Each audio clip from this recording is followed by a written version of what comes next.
Hi Darren. Hi. First of all, just team news, what the situation is, and with Mazraoui and Mbeumo, could one of them potentially feature this weekend, or would you give them some time off? I don't think so. I think it's too close a turnaround, so we'll have the same players available for the game as we had against Burnley, so no new additions, and Bryan and Noose will be not available for the game. Grimsby was the low point of the season in the Carabao Cup. This is a club synonymous with cup success, so how important is it to have an FA Cup run and this competition? That's an important competition, and Manchester United's about winning trophies, and I think we've had good success in the competition in recent years. Won it a couple of years ago, lost in the final. It's an amazing competition. It's the first trophy that I won as a player. It's a special tournament, and as in with the season so far, not in Europe, out of the League Cup, it's Premier League obviously, but it's the FA Cup's a trophy that we should be vying to win and giving ourselves every opportunity to win. Thanks, George. Afternoon, Darren. Hi. You've been really open about some of the conversations you've had with different players so far this week. Just wonder if you've had a chance to speak to Cobby, just because there's been so much speculation around his future because of lack of game time. But overall, how is he? How has he been doing? He seems in a good place. Cobby doesn't give you much, so you wouldn't know if he was in a good place or not so good. He's like that. That's his natural way. But I know him well, and I've known him for a long time, and I've seen him around the building and around different places throughout the season. Not so much about the building, but you see people around, and I've had conversations with him in general. But he's in a good place. I know Cobby, and I think he knows me, and he knows Travis Binion, so he's comfortable with his environment. So he's in a good place. He's trained well, and as I said, he's hard to read, Cobby. So that remains to be seen. Darren, Harry Maguire, I think most people are a little bit surprised that he was on the bench on Wednesday night. Is he in a position where he could start, or what's his fitness, because he's obviously been out for a while? Well, he has been out for a while, so it'd be probably looking at his load and things like that. That decision's not been made, but I think like you've seen the players coming back the other night, you've seen Mason, you've seen Cobby, you've seen Bruno, there has to be some understanding of their first minutes. Might have to be careful a little bit with that process to build back in, so I think Harry will probably be in that situation for the weekend. Hi Darren, we saw the impact Shea made off the bench the other day. I don't know whether you're going to start in this weekend or what, I'm not going to ask about that, but in terms of the academy, that's what young players can do. It felt like it was kind of an issue maybe towards the end of Ruben's time. Obviously there was the mention of Chido and Harry and the entitled mention in his press conference. You've seen a lot of them with the under-18s and working in the academy. What's your view of how the academy is working here and how players are developing, I guess, in terms of ability and character and attitude and things like that? I just think historically, and this club's built around the academy. We've got an amazing academy. Our record speaks for itself. I'm not going to stand here and say anything other than that. We've got an amazing record. I think it's hard to beat in terms of the history of clubs around the world. I think we've got some amazing players, some amazing talents. I think what I see is a lot of hard working, humble young players who ain't perfect because they're young and they're learning and have got a lot to do. I think we ask and expect too much of young people sometimes in society and in general, and that's not a criticism of anybody, that's just my beliefs. I think we have to let them learn, educate them, help them, understand they're going to make mistakes and they're going to do things that will frustrate you, but through time, with good guidance of coaches, family members, players in the first team squad, all of us play a part. That's our role, that's our jobs, of developing them to be Manchester United players and Manchester United people. So all I can say is my workings with those players as individuals and in general throughout the academy, I deal with hard-working, honest, coachable, super talented kids, and we've got a lot of talent in our academy, and hopefully they can showcase themselves like Shea did when he came on against Burnley and so close to scoring a fantastic goal. Darren, you were speaking on Wednesday night after the match about the fact that you're learning about the confidence levels of the players, particularly when it came to not holding on to that lead. What have you done this week to try and sort of restore that confidence? What techniques have you used? Is it meetings? Is it showing them videos of the past, or how have you tried to do that? Yeah, it's just feedback. It's just talking to them. It's just trying to paint the picture of what to expect, not to deal with this, how to deal with disappointments in games, how to see out different situations in games. It's been not a lot of time to practice it, so video we'll review the game against Burnley, and there's some key details in that we'll try and improve on. I think it's a constant thing that evolves over time for me. It's conversations, it's video, it's coaching on the training ground, it's dealing with learning from new experiences that happened within game, and growing and building as a team and developing confidence and going on a run where you deal with those situations. But handling disappointment in football is everything, on and off the pitch, different situations in the game, and it's recognising and understanding that you've got 90 minutes to rectifying things, and nothing's going to be perfect. I think people striving for perfection, football's about chance, luck, opportunities, different things happen. Look at the game the other night. I mean, we conceded one shot on goal, another shot off target, and we draw 2-2, but that's football. We have a disallowed goal, which is unfortunate. Things happen in football, you've got to be able to deal with them constantly and just keep believing while there's 90 minutes on the clock that you can change it around. James? Darren, just going back to the Burnley game, there was an incident that was missed by the referee in the VAR where Kyle Walker stamped on Patrick Dorgu.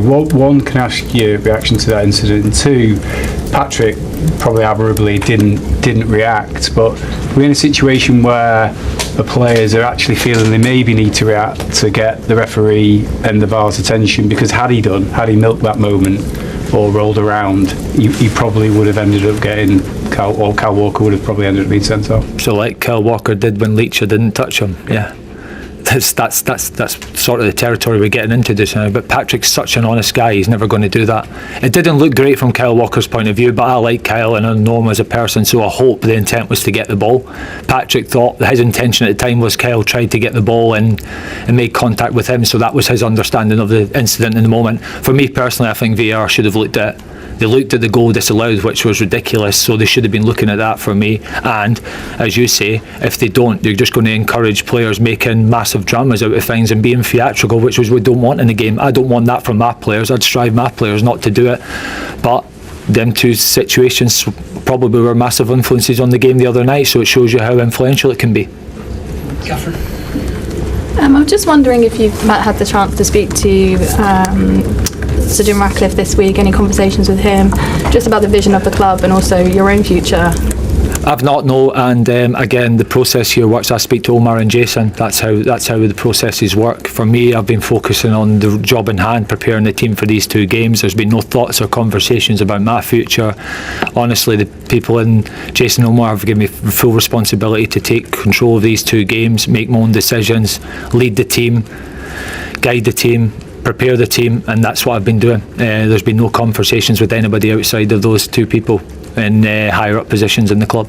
I know the draw's been made, you can't change it, but in terms of being away from home against a Premier League opposition, against a team that's already beaten you this season, how big is this challenge in terms of what you would have wanted and what you can gain from it? Yeah, on the one side you can't complain. On the other side, if you want to achieve something, you have to beat the best teams, you have to beat the best challengers. So that's why we're not the club who complains about these kind of things. These are just circumstances we can't change, so we have to accept these kind of things. Of course, the travels are more intense than if you play at home. I think that's normal, but like I just mentioned, it's not an excuse. We go there to get to the next round.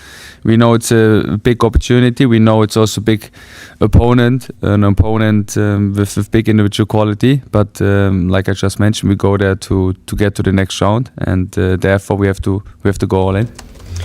Do you see a change? Obviously, a lot's happened within that club, and there's probably more changes to come. But do you see a change in style of play immediately from Burnley and the interim management team that's been put in place? I think it's very difficult. Of course, there was a change regarding the formation, so they changed to a back four, but they're still the same players on the pitch. I think it's also not so easy for a coach to get into it and to media have an impact within like 2 or 3 days. I don't know how many training sessions they had together. So I think we have to focus on us. We can prepare our team individually to their opponents, who they will face, because I think the individual players won't change that much towards Sunday. But then it's really about us. It's really about sticking to our principles, trying to do our principles right for 90 minutes, and I think that's the main focus. Just finally for me, it's a very historic competition. and I know you know the history of this football club. How aware are you of the history going way back in terms of Albion losing in a final against Manchester United, Albion losing in a semi-final against Manchester United, and never having beaten them in this competition? Yeah, these are statistics, so I know them, definitely. I know them because like losing, I think, in the semi-final wasn't that far away, so I was already alive. The other things that happened a little bit earlier, but yeah, definitely I know them. It's a good reason to go there and change it. It's a good reason to go there and try to avoid having like these kind of history in this club. So that's also our responsibility, and we know we are capable of going there and win this game. We are capable of going there and get to the next round, and that's our only focus. I think that the experiences or the games you just mentioned won't affect us tomorrow. So it's just the effect that happened in the past. But tomorrow, in 2 days, there are new circumstances. There are new players on the pitch. It's just a new situation. So that's why we don't get too much affected by these kind of things, and then we try to create new history. Thank you. Fabian, you started the game against Manchester City on the front foot very well in the first sort of 15, 20 minutes. You regularly got in behind them. Will you be looking to do much the same against Manchester United at Old Trafford? It's always nice to start like this. I think even nicer when you score, because an early goal always helps. It changes the dynamic of the game. So I just said it after the game against City regarding the performance. We were happy. I think we could be much more effective using our chances. We could be like more mature in front of the goal, use the chance we created better, then there might be a different result. But regarding the performance, we want to go to Manchester again and try to start on the front foot and try to start intense, because that's our style of play and these are our principles, and that's exactly what I just mentioned. It's about us, focusing on us, concentrating on our principles, and that's what we try to do as well when we go to United.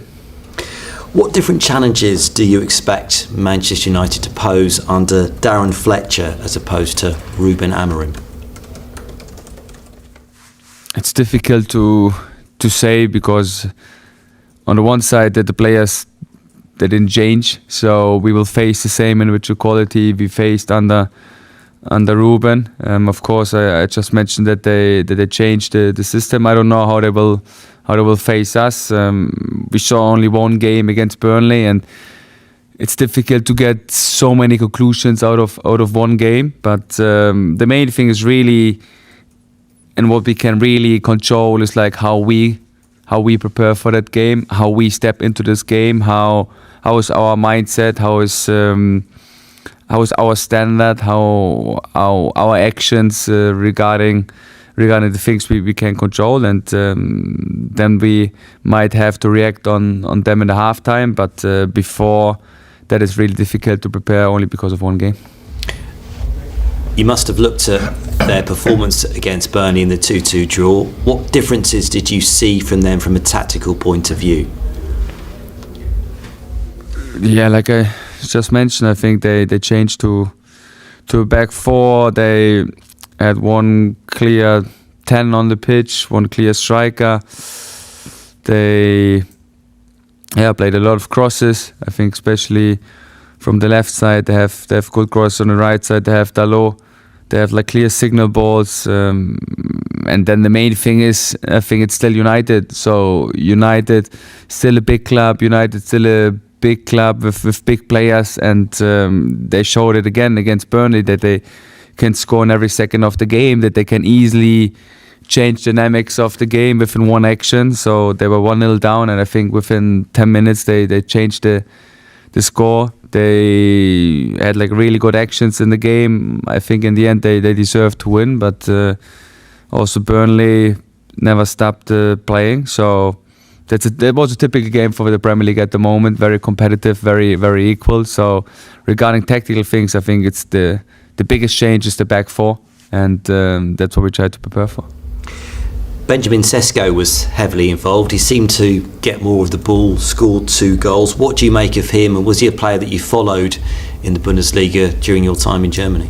Yeah, I followed him. I think he can be a big player for United. He has everything what a really good striker needs. He's very strong, physically strong. He's fast. He is good with his head. He is technical good, finding good solutions in tight spaces. So I followed him. I liked him as a player. I think he didn't have that easy start, but against Burnley it was impressive for what he showed. So we definitely have to take care of him, but not only of him. I think they're also really good other players, especially the offensive players. I know they're still missing some players because of the Africa Cup, but they still have enough quality to hurt every opponent in the league. So it's not only Sesko.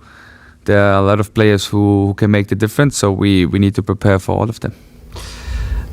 Tony Bloom set one of the targets for the season or generally at the beginning of the campaign. He said, brilliant to get back into Europe, and another ambition is to win a trophy.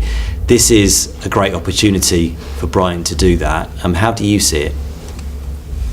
Same, great opportunity, but we know that we need to be on the highest level, and it's really step by step, and we have to take the first step now, and then it's an ongoing competition, but the first step is always the most important, and therefore we try to go there and win it. But we know we need the best performance. We know we need to be on our highest level.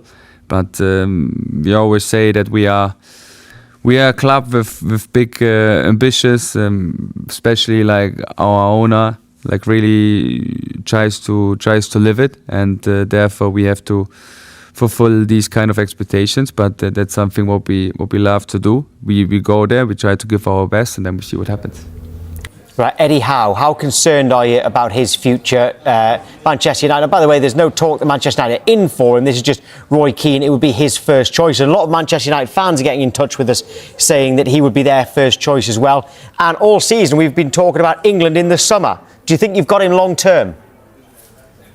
Well, I'm not sure if we've got him long term, but I'm certainly not concerned about him going to Manchester United. I think by my count, including interim managers, I think Manchester United have had 5 managers since Eddie Howe has been at Newcastle. He's a manager who wants stability, he wants control. He actually wants to maybe be a little bit more like a throwback manager to a Ferguson or a Wenger. That's the reason where there's maybe been a little bit of friction between sporting directors and Eddie Howe over the last couple of years, because he wants to be involved in scouting and player development, academy development. And at Manchester United, it just seems to be a real toxic place now, whether you're an experienced manager with trophies in your cabinet in the shape of Van Gaal or Mourinho, whether you're a young manager coming through in the shape of Amrin, that job seems to chew you up and spit you out. And I think Manchester United still live in this kind of mindset that they're the Manchester United that I sadly grew up hating, winning everything, and they're not that team anymore. They're miles away from that. But they're ex-players like Roy Keane and alike, and brilliant players with unbelievable pedigree in the game. They still sometimes forget that Manchester United have slipped down that pecking order in terms of appeal.